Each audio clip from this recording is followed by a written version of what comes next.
Welcome to Channel 18 News. I'm Jim Rogers. Hopkins County and parts of northeast Texas remain under a flood watch through the evening. Widespread rain continued Tuesday, and additional flooding was expected. Farm to Market Road 71 at Sulphur River near Cooper Lake was closed due to flooding. There are other highways in the Paris District of TxDOT that were also closed in Fannin and in Hunt counties. The road at FM 71 and Cooper Lake will probably remain closed through Wednesday. There is a 50% chance of rain in the forecast for Wednesday. J.B. Weld Company, the leader in epoxy and small package consumer DIY adhesives, is pleased to announce that they have acquired FiberFix brands of products from Spark Innovation LLC. FiberFix is the world's leading brand of pre-impregnated repair wraps, super strong repair tapes, and specialty adhesives and patches sold under the FiberFix, Heat Wrap, Rigid Patch, Flex Patch, and 10X tape brand names. FiberFix was a product that was first premiered in 2013 on Shark Tank. It is now a product produced by J.B. Weld. Here's Don Julian with sports. First in news, Sulphur Springs High School served as host for the UIL Regional Band Marching Contest Tuesday. Due to all of the rain, the contest was moved from the football stadium at Mount Pleasant to the dry multipurpose building field on the Wildcats High School campus. The Wildcats took the field during the contest at 8:15 on Tuesday. Then one by one, various bands entered the indoor facility and performed. And we'll talk with Wildcats band director Spencer Emmert on Wednesday morning to find out how things went during the contest and how the Wildcats fared. In sports, Wildcats football coach Greg Owens discussed the Wildcats and the Corsicana Tigers at his weekly media gathering on Tuesday morning. The two teams will be battling for first place Friday night at Gerald Primm Stadium. It's the best team we played thus far. I mean, they are talented on both sides of the ball, lots of athletes, outstanding quarterback he was 300 herd champ in that district last year. He was the MVP of the football district as well. I mean, he's the real deal. I mean, he can throw it, and he's a better runner than he is a passer, but he's also very accurate in understanding what he's doing. So they put you in the bind in a lot of ways. You've got a running back too, 21, outstanding athlete, about 185 pounds, but he can go, and he's a tough runner, finishes going forward. Offensive line not as big as what we saw last week versus Ennis, but they are long guys, understand what they're trying to do, understand their scheme. Their schemes put you in a bind because of their athleticism. So they'll be running the counter. They'll pull both guard and tackle, run the buck sweep, look at you, or the counter going back one way with the quarterback, and then two other guys in the backfield are going the other way for outside zone. So they do a lot of different scheme stuff to you and put you in a bind. So guys got to be locked in, and then when they got the ball, you got to be able to tackle an athlete. So our defense has their hands full, and they played outstanding last week. Really did. I mean, with a tough physical trying to come downhill at you. And so I thought the defensive line and the front seven, actually all of them, played really well. You know, we were pretty down on the outside linebackers the week before. Inside linebackers were floating, but this last week they weren't. K-Row had 17 tackles and his best ball game of the year. DQ played well out there. Church came in, was physical, and did a great job too. And inside, I mean, they were just dealing with some big old kids.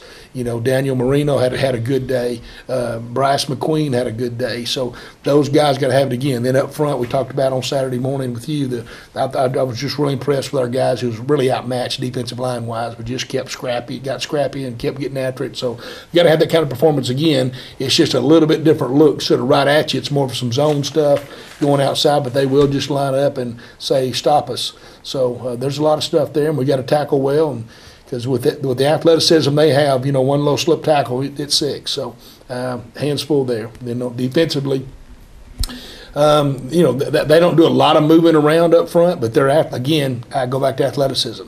They're not super big, but they are just quick. They've just gone right around some linemen and just made them look stupid.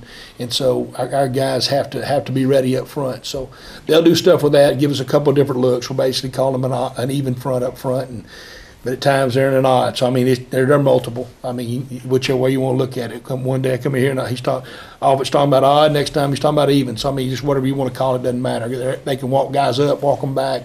So they'll give us some trouble up front with those guys. So offensive line was better. We got to play lower. Still got to play lower, still got to finish blocks. But they did a really good job of being physical this last week. And again, that's what this whole district's about, is being physical. Everybody wants to run the football. Everybody wants to control the clock. And so that's what we've got to do as well. Our passing game was good last week, so we're more of a passing team than anybody else we've seen thus far. Now, we get to Kaufman. Kaufman was slinging around a little bit, but everybody else really is more heavy run than anything. So really pleased with the way DeCoyan threw the ball last week, did some things, off at times, but I thought overall we did a really nice job of balancing that up a little bit and taking what they were giving us. And it was nice when you can throw the ball to Dodd and he can go 60 on you. And, those things make you feel good, make life a little easier for everybody too, and softens that defense up where they have to play more pass coverage. And so we get the box we wanted. Five guys in the box, and let's run the thing. So we go right at them, and all three running backs had big nights. So it'll be the same kind of stuff. I mean, we want nothing tricky, nothing exotic. We keep adding a few things each week, building on stuff, but it'll be basically the same stuff you see. It's just taking care of the football and going right at them, and it's a good ball game. I'm telling you, about two undefeated teams.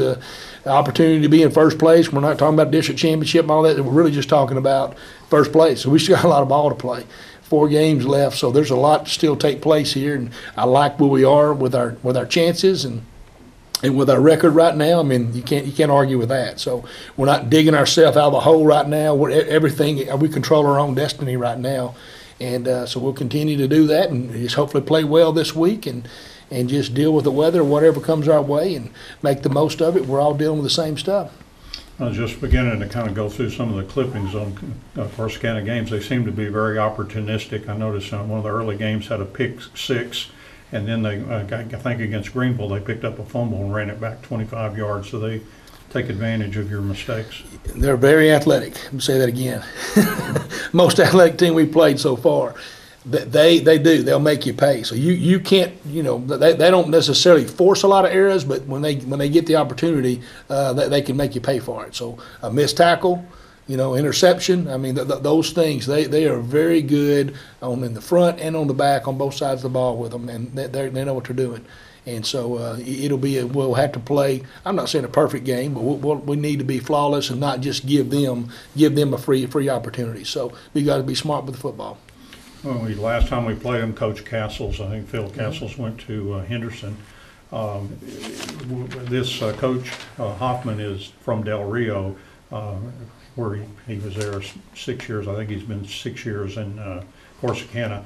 Will it look like the same kind of Corsicana team that we saw years ago? That's a long time ago. I can't hardly remember last week, and you're trying to make me remember 6 years ago. It seems like we played Hoffman, though. It seems like we played him the next year after Phil left, but I may be wrong on that. You could be right. It has been a long time. Yeah, it's been a long time. So, but I can't remember. I just know I used to visit with him. Maybe we were talking about a schedule at some point, but that's been a long time ago. But it's the same. It's the same kid. It's not as much. If you remember when we played Ennis, when we played Ennis in the playoffs that I'd forgotten about until you reminded me last week. We played them in Lindale, all the formation stuff. That's what Phil was doing, and that's what he does a bunch with all that. Not so much with Hoffman. With the too tight kind of things. I mean, he'll throw some too tight in there. They'll throw a little unbalance at you, but he's either going to be in a 3-by-1. He's going to have a little B back. They're going to get 2 backs. He's got a lot of different skill kids. He puts in different formations, but he doesn't really spread you out so much as too tight and do all those things. That's more what Phil's thing is trying to do the too tight stuff and the wing and the stuff we saw last week. I don't know. I can't remember again that far, but I mean, they're taking advantage. I mean, the head coach's son is Hoffman, and it's his dad's the coach, and the kiddo's the quarterback. And again, he's just a really good athlete, and it all goes through him. I mean, that's the dangerous part.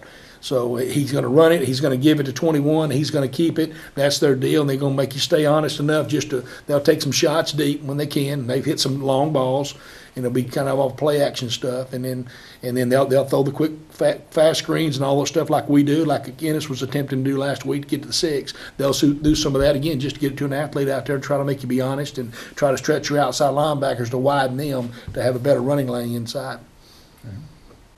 What really stands out on their defense, Coach? Other you said the athletic. Anybody in particular? Any one guy or anything? Well, you just pick a coach, and he'll tell you he likes this player, this player, this player. But I mean, their whole their defensive front is just quick. I mean, they're just quick, athletic guys that jump around. So first of all, those guys, just a little bit of. They make you nervous, because at any time they slip off a block, they go make a tackle, they mess it up, they cause a fumble. We've got to take care of those guys first. We got some big guys, but they're not as nimble, obviously, as what we're fixing to face. So that makes you nervous when you get dealing with that quickness up front. So those are the guys that scare me the most. And you get past those guys, and we got some space, we got some movements, and again, I like our running backs and how they're running the ball. So. If we can get past the front guys, I feel like we can get 3 or 4 yards a carry, and maybe bust a couple. So that's the big deal right now is taking care of the up front guys and then just moving on down the field from there. How do they seem to be on pass coverage? They're pretty good at stopping the pass. They're good. I mean, they're just athletic. I mean, again, it's kind of like last week. We haven't seen them against a lot of throwing teams. So again, they can break on the ball. They do a great job, but we think we got a scheme against their coverages and that kind of stuff. And then we get to them again. Nobody's really spread them out so much, so we don't know what we're looking at. We've got some looks at it, but we may get a whole different read when we get there because of what we do pass wise, because they have to respect our pass because we will raise up and throw it quite a bit. So they got to deal with that. So it gets that chess game again. You get there, you don't know. We prepare for this coverage. We get there, okay, now they threw back to this one. All right, guys, y'all remember week 2. Okay, here's where I'm going to change my game plan to and adjust and go to that. So we're seeing some of that when we play people because everybody's coverage-wise, they're just geared up for playing the pass stuff. I mean, for the run. Right. And so when you spread them back out, it changes it up. So they go to 2, they go to 4. Last week we saw a bunch of trap coverage where the corners were coming in and trying to bait you into throwing something and jumping in front of it. So we've got to be smart with that. So we've seen a bunch of coverages and thrown a bunch of them, and so you just on DeCorian's reads and stuff, you just hope he recalls some of those things and he's wise about what's happening. So constantly talking to him about all those things, and Matt's calling plays that kind of give us an advantage and work against any coverage. What do you see as the keys this week, Coach? We always ask about the keys. Well, again, I think it's the physicality. I think whichever side's the most physical up front. And in saying that, we want to be physical on the offensive line, but we also want to control their front guys. So controlling their front 4 with our offensive line is a big key. And then our front 7, just taking care of business. They've got to play hard, and I cannot emphasize tackle well. We have got to get these guys on the ground because they're really good runners. Quarterback, running backs, they're really good runners. We've got to get them on the ground and not give them opportunities because they've broken a bunch of tackles and a lot of extra yards, yards after contact. They've had a lot of those. Hoffman just went over 1,000 yards rushing in the last game, and he's thrown for like 900. So. Yeah, I don't know. Coach G, and I think he's right. He kind of compares him. He's a thicker Austin Dodd. Okay, that's the kind of a guy. He's a guy that's a powerful guy, but he's shifty too, and he can run around you. So he's just a bigger version of Austin, really, if we put him back there at quarterback.